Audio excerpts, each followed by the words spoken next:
자, 오늘 나를 통해서란 제목입니다. 나를 통해서. 자, 이 교회 안 다니는 분들도 많이 아시는 그 찬송가 그러면 주로 많은 분들이 그 어메이징 그레이스, 나 같은 죄인 살리신 그 찬송가를 많이 또 꼽기도 하고요.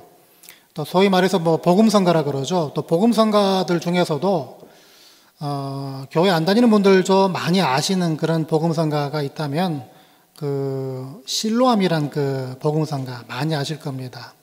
이 실로암은요, 뭐 여러 유튜브 영상을 통해 많이 보셨겠지만 그 한국의 논산훈련소 가면요, 연무대 교회라고 있습니다. 거기가 실로암의 그냥 뭐랄까 광란의 장소입니다. 그냥 눈 감고 부르고 그냥 미친 듯이 부르는 것이 그 연무대 교회, 그 실로암이라는 그 복음성가인데요. 오늘 이 본문 말씀, 이 실로암 이야기입니다. 실로암 이야기. 자, 근데 예수께서 날 때부터 맹인되었던 이 사람을 고쳐주시는데 그 고치시는 과정 가운데 실로암이란 못에 가서 씻으라는 말씀하시고 또 같이 읽으시다시피 7절 말씀 보니까 이에 가서 씻고 밝은 눈으로 왔더라라고 기록하고 있죠. 여기까지가 우리가 통상 아는 실로암 이야기입니다. 여기까지가 우리 통상 많이 알고 있고요. 또 실로암 이야기 그러면요, 통상 여기까지만 또 알려고 합니다. 뭐 그 이상 뭐가 있겠습니까? 자, 근데 워낙 극적으로, 워낙 극적인 방법으로 날 때부터 맹인됐던 사람들을 고쳐주시는 그 장면이 이렇게 눈에 띄다 보니까 더 중요한 것을 놓칠 때가 굉장히 많이 있습니다. 무슨 말인가 하면요, 진짜 실로암 이야기는 사실 이 장면뿐만 아니라 이 뒤에 나오는 이야기들이 진짜 실로암 이야기라는 것인데요. 자, 예수님께서 그 신적 능력을 통해서 뭐 귀신을 내쫓으시거나 병자를 고치시는 것, 여러 가지 이적을 행하셨는데 그 이적을 행하실 때 그 이적을 행하시는 목적을 크게 두 가지로 얘기합니다. 첫 번째는 사람들로 하여금 예수가 하나님의 아들 되심을 믿게 하기 위함이고요. 두 번째가 바로 예수가 구세주, 메시아 되심을 알게 하려 하심이다. 이 두 가지 목적이 예수의 모든 이적 행함의 목적이라고 볼 수가 있는데요. 이 두 가지 목적이 실로암 이야기를 통해서 아주 정확하게 이루어지는 걸 보게 됩니다. 그런데 엄밀히 말하면 이 맹인이 눈 떠지는 그 시점, 그 지점까지만 보면은 방금 말씀드렸던 그 목적이 이루어진 게 아닙니다. 그게 왜 그런지 뭐 보시면요. 한번 하나하나 살펴보시면요. 먼저 예수님께서 그 맹인을 고쳐주셨던 때가 언제였습니까? 안식일이라고 나와 있습니다. 안식일. 이 안식일에 병자를 고치셨기 때문에 이게 꼬투리 잡히는 바람에 이 눈뜬 맹인이 바리새인들에게 불려갑니다. 거기서 바리새인들은요, 안식일에 병자를 고친 것에 대해서 따지기 시작하죠. 그런데 이걸 따지려면요, 그 치유의 주체가 됐던 예수를 불러서 따져야 될 사안이지 고침받은 맹인 붙잡고서 따질 사안이 아니지 않습니까? 아니나 다를까 16절에서요, 이 불러놓은 사람을 앞에 두고서 자기들끼리 싸웁니다. 자기들끼리 논쟁을 합니다. 참 웃음꼴인데 결국 바리새인들은요, 고침받은 맹인에게 안식일에 대한 그런 사안, 그 규례가 아닌 이 사람들이 정말 따지고 싶었던 사안의 본질을 묻기 시작합니다. 17절을 보니까요, 이에 맹인되었던 자에게 다시 묻되 그 사람이 내 눈을 뜨게 하였으니 너는 그를 어떠한 사람이라 하느냐라고 물어봅니다. 이 사람들은 안식일을 꼬투리 잡고서 이 상황을 이제 끌고 왔는데 사실은 따지고 싶은 그 문제는 뭐였습니까? 그 본질이 뭐였습니까? 예수가 누구냐? 예수가 도대체 누구길래 이러고 있느냐? 그게 본질이었죠. 이 질문을 했을 때 눈뜬 맹인이 뭐라고 말합니까? 자신이 경험하고 자신이 듣고 자신이 알고 있는 한도 내에서 대답을 합니다. 그는 선지자라고 대답하죠. 그는 선지자라고 대답합니다. 자, 그런데 바리새인들은요, 예수가 선지자라는 것도 듣기 싫었던 것 같습니다.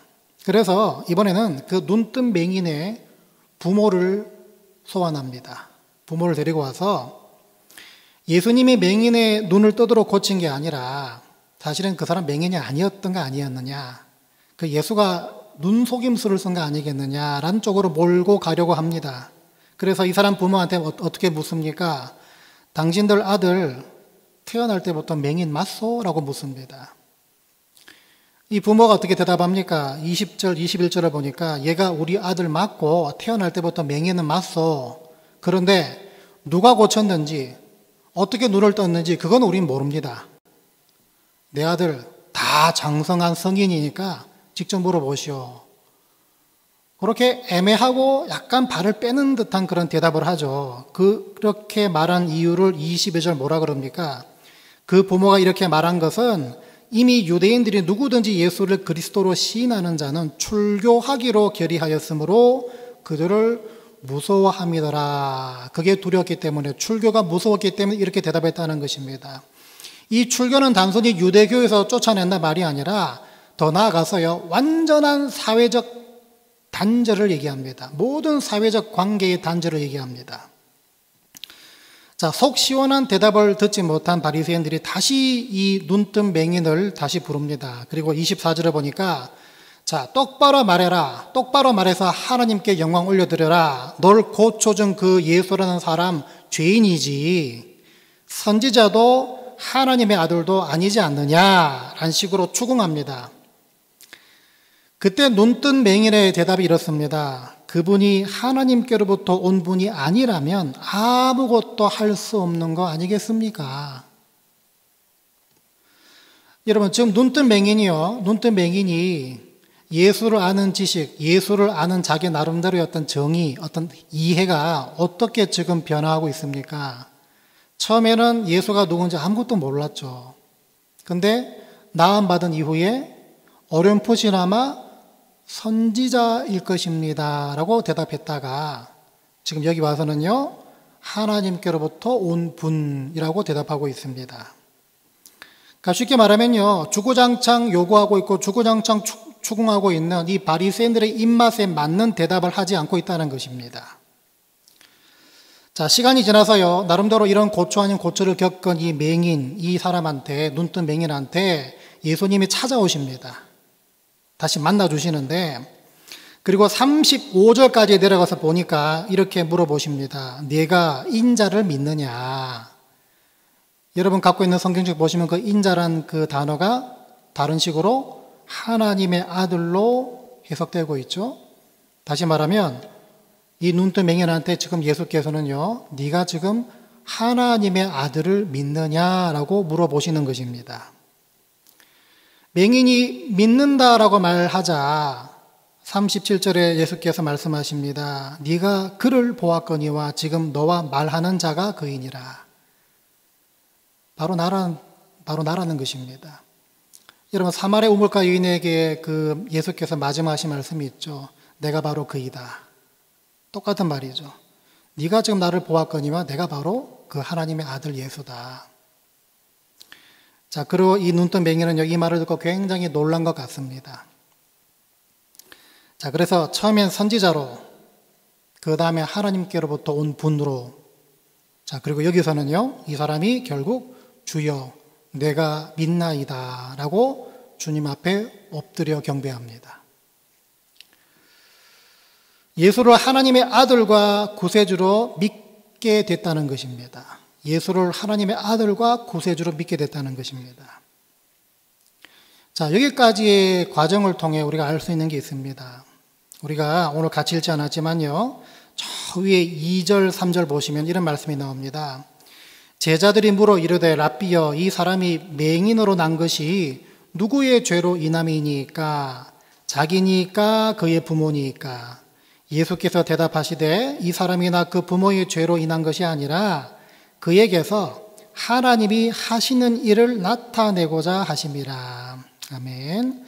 여기서 그를 통해서 하나님께서 하시는 일을 나타내고자 함이라, 이 말씀이 실제로 어떻게 지금까지 이루어졌습니까?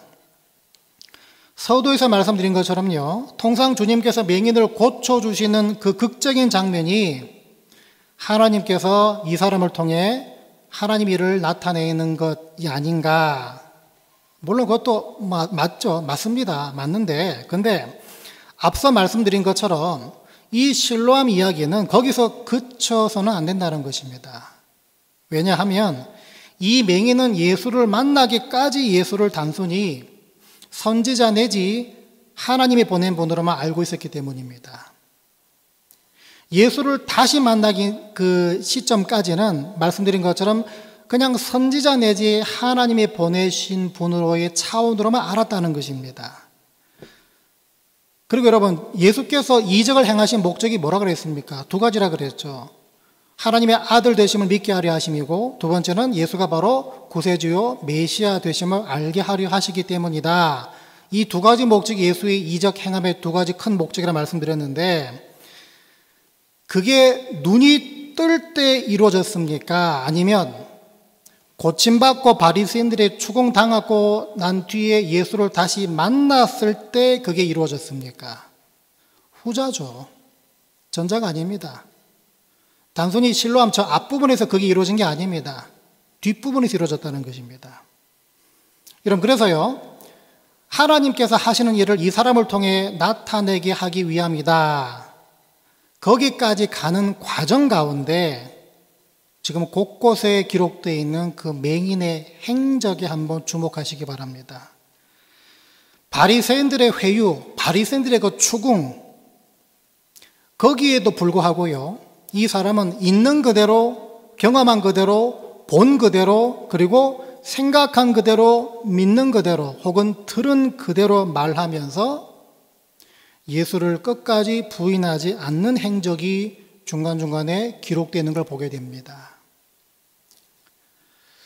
여러분, 그래서 하나님께서 하시는 일의 어떤 목적과 의도가 만천하에 드러나서 여기 예수께서 말씀하신 것처럼 하나님이 영광 받으시는 일은 어떻게 진행되고 어떻게 이루어지는가 하면 크게 두 가지겠죠. 하나님께서 친히 모든 것을 주장하시고 모든 것을 주관하시는 상태에서 하나님이 다 인도하시는 상태에서 그런 것들이 이루어지기도 하겠지만 동시에 한편으로는 이 눈뜬 맹인처럼 예수를 부인하지 않은 행적, 다시 말하면 보고 듣고 느낀 것을 그대로 말하는 것으로도 드러날 수 있다는 것입니다. 자, 그게 우리한테 말해주는 게 하나가 있는데요. 여러분, 예를 들면요, 하나님께서는 하나님의 자녀를 예배의 자리로 부르셔서 하나님의 자녀들이 하나님을 높여드리고 경배하는 그 모습을 통해서 영광을 받으십니다. 그 사실이 어떻게 드러납니까? 그 사실이 어떻게 드러납니까? 그 사실이 어떻게 드러나서 실제로 하나님께서 영광 받으시고 경배를 받으시고 예배를 받으시겠습니까? 다른 거 없습니다. 우리가 예배 잘 드리기 위한 그 준비됨과 실제로 여기 나와서 하나님을 구체적으로 찬양드리고 기도드리며 높여드리고 말씀을 경청하는 그 모습을 통해서 그 말씀이 실제로 이루어진다는 것이겠죠. 하나님께서는 나의 작은 신음에도 응답을 하시고 이 집은 만민이 기도하는 집이다. 그 말씀 잘 아시지 않습니까? 그 말씀이 어떻게 우리 지상에서 그 말씀이 실제로 이루어지겠습니까? 복잡하지 않습니다. 실제로 내가 이 자리에 나와 간절히 기도하는 모습을 통해서 그 말씀이 진리고 그 말씀이 맞다는 게 자동적으로 증명되는 것입니다. 여러분, 매년 성탄 시즌 때마다 우리가 듣는 그 요셉과 마리아 이야기 있지 않습니까? 거기 보시면은 구약에서 이미 예언되었던 그 메시아 탄생이 어떤 식으로 진행되고 어떤 식으로 온전히 이루어졌나 보시면 그 성취의 과정 가운데 적지 않은 지분이 말 좀 이상하지만요. 그 지분이 예수의 육신의 아버지였던 요셉의 순종을 통해서 이루어진 걸 보게 됩니다. 제가 마태복음 1장 18, 19절을 읽어드리겠습니다. 예수 그리스도의 나심은 이러하니라. 그의 어머니 마리아가 요셉과 약혼하고 동거하기 전에 성령으로 잉태된 것이 나타났더니 그의 남편 요셉은 의로운 사람이라 그를 드러내지 아니하고 가만히 끊고자 하여, 이렇게 나와 있습니다. 결혼하기 전에도 신부가 임신했다면요, 그 당시 규례상 당연히 파혼할 수 있습니다. 그런데 보통 같은 경우는요, 이 파혼의 근거, 파혼의 그 이유와 사유, 그 이유가 내게 있지 않고 저 신부 쪽에 있다. 이거를 동네방네 소리치면서 다 알려야 나의 정당함을 나타낼 수 있는 거 아니겠습니까? 그런데 요셉은 의로운 사람이라 그래서 가만히 끊고 자요. 조용히 소문내지 않고 드러내지 않고 조용히 파혼하고자 했다. 그렇게 나와 있지 않습니까? 자, 그런데 여기서요, 하나님께서 천사를 보내서 꿈속에서 요셉에게 뭐라고 말씀하셨습니까? 요셉아, 네가 아내로 맞이할 이 마리아 데려오기를 무서워하지 마라. 저 아이는 성령을 통해서 잉태된 거다. 장차 그 아이가 출생하면 그 아이 이름을 예수라고 지어라. 그렇게 된 것은 구약의 선지자가 한 말이 이루어지기 위해서인데, 처녀가 잉태하여 아들을 낳을 것이요 그의 이름은 임마누엘이라 하리라. 이렇게 예언됐기 때문에 그냥 아내로 맞이해. 이렇게 천사가 꿈에 나타나 설명해 줍니다. 요셉이 꿈에서 깨죠. 그리고 천사 말대로 마리아를 그의 아내로 실제로 데리고 오고요. 아들을 낳기까지 동참하지 않고 있다가 아이가 태어나자 이름을 예수라고 실제로 짓게 됩니다. 예수의 탄생 과정 가운데, 구약의 모든 예언들이 실제로 성취되는 과정 가운데, 그 일을 통해서 실제로 하나님께서 영광을 받으시는 그 모습들 가운데 요셉의 순종이라는 그 지분, 하나님이 그 순종을 들어서신 부분이 분명히 그렇게 기록되어 있습니다. 분명히 그렇게 들어가 있습니다. 동방박사 이야기도 마찬가지 아니겠습니까? 이 사람들은 별을 연구하는 사람들이죠. 과학자들입니다. 굉장히 이성적인 사람이고 굉장히 합리적인 사람이죠. 이 사람들이요, 헤롯으로부터 아기 예수께 경배한 후에 그 아이가 어디에 있는지를 내게 돌아와서 보고해라 라고 말하지 않았습니까? 물론 그 아기 예수를 죽이기 위함이었습니다. 그런데 꿈에서 이 동방박사들이 헤롯에게로 돌아가지 말라는 그런 말을 듣습니다. 그래서 결국 자신들이 고국으로 그냥 돌아가게 되는데, 이 부분도 참 이상하지 않습니까? 아까 말씀드린 것처럼 이 동방박사들은 별을 연구했던 천문학자들, 과학자들이었는데요, 이성적인 사람들, 합리적인 사람들이었음에도 불구하고 꿈에서 그렇게 얘기했기 때문에 헤롯에게로 돌아가지 않고 자기 고국으로 돌아갔다. 말이 안 된다는 것입니다. 원래 꿈 해몽하기 좋아하는 사람이고, 원래 과학적이지 않고, 원래 이성적이지 않은 사람이라면 그 꿈에서 그런 소리 들었으면 뭐 당연히 그렇게 했겠다 싶은데, 그런 성향의 사람들이 전혀 아니었음에도 불구하고 이 사람들은 그 꿈을 쫓아서 그 꿈을 그대로 받아들여서 헤롯에게로 돌아가지 않았다는 것입니다. 이 부분을 통해서 똑같이 말할 수 있습니다. 하나님은 하나님의 일을 이루시기 위해서 동방박사들의 순종을 사용하셨다는 것이죠. 우리가 매 주일마다 주기도문을 올려드립니다. 그런데 여러분, 우리가 주기도문 한번 예전에 한 6년 전에 이 주기도문 대해서 우리가 성경 본 적이 있는데요. 그 주기도문 가운데 하나님의 뜻이 이 땅에 이루어지게 하시옵소서라는 그 문구가 나오지 않습니까? 하나님의 뜻이 이 땅 위에 이루어지는 그 문구, 크게 두 가지로 해석을 합니다. 하나는 하나님 당신이, 바로 하나님께서 직접 하나님의 뜻을 이 땅 위에 이루어 주시옵소서, 그 뜻 하나와, 다른 뜻은 하나님이 나를 통해서 하나님의 뜻을 이 땅 위에 이루어 주시옵소서. 이게 두 번째 뜻입니다. 여러분, 오늘 본문의 맹인의 행적과 예수의 육신의 아버지였던 요셉처럼, 그리고 동방박사를 통해 그러셨던 것처럼 하나님이 나를 통해서 하나님의 뜻을 이 땅 위에 이루어 달라는 것, 그 안에는 뭐가 들어가 있습니까?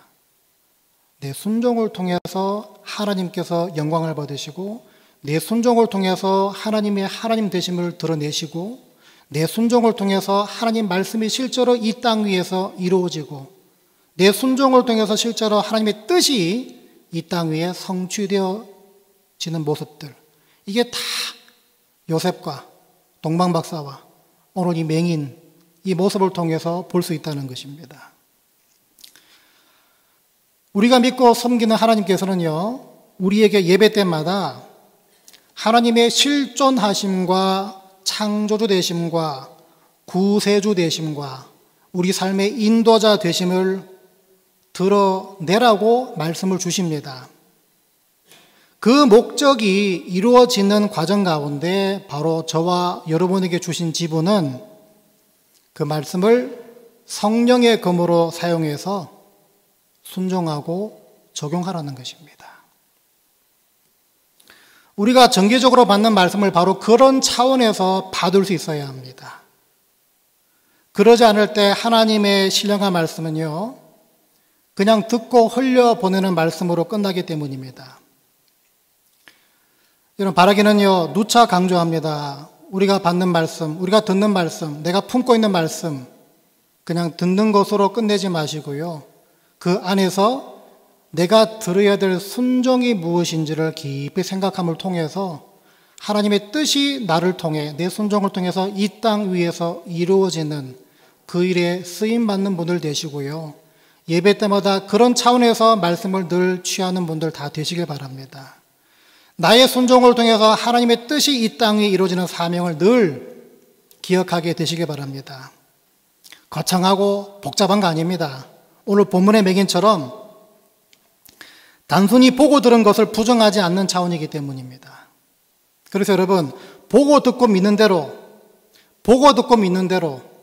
생각하고 선택하고 결정하고 행하는 차원의 성도분들이 다 되시길 바랍니다. 그래서 바라기는요, 주님의 뜻이 이 땅 위에 이루어진다는 이 매주마다 드리는 이 주기도문의 고백을